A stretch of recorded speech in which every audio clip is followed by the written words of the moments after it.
Nagmistulang eksena sa pelikula ang tensyon sa pagitan ng dalawang lalaki. Sa gitna ng mataong kalsada sa Divisoria sa Tondo, Maynila, ang lalaking naka-blue na t-shirt, hinabol ng suntok ang isa pang lalaki.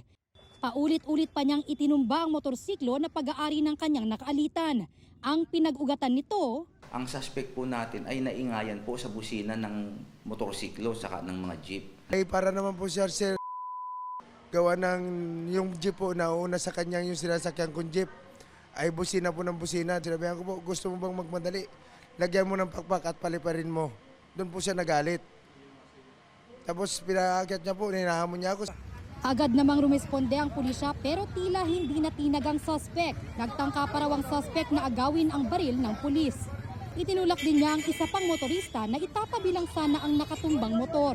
Dito na unang sinubukan ng pulis na arestuhin ang lalaki pero Sinuntok niya sa mukha yung pulis natin. At yun naman po ang dahilan kung bakit pinagtanggol ng ating pong pulis ang kanyang sarili. matapos nito nakasingit pa ng suntok at tadyak ang ilang motoristang nasa lugar kabilang ang nakaaway ng suspect. Kalaunay matagumpay na naaresto ang lalaki. Hindi kayo mga tunay na pulis pala. Piki kayo. Di ba piki? Dudurang ko yung mukha mo. Huwag kang ganyan. Napagalaman na ang suspect ay dati palang security guard na nagpapakilalang pulis. Itinanggi ng suspect na sinuntok niya ang pulis. Hindi rin daw niya sinubukang agawin ang baril nito. Sabi ko, sir, barilin nyo na kasi ako yung magpupulis din. Sabi ko, sir, sa ganyan ko, sir, sabi niya, agawin mo ang baril ko ah. Kasi kung ginagaw ko po yun, agaw ko po talaga, kunyari lang po para maging alerto siya na sa kanya ako. Akala ko po ako ang kakampihan niya, pero mali po. Hindi pa nagbibigay ng pahayag sa pulisya ang mga biktima.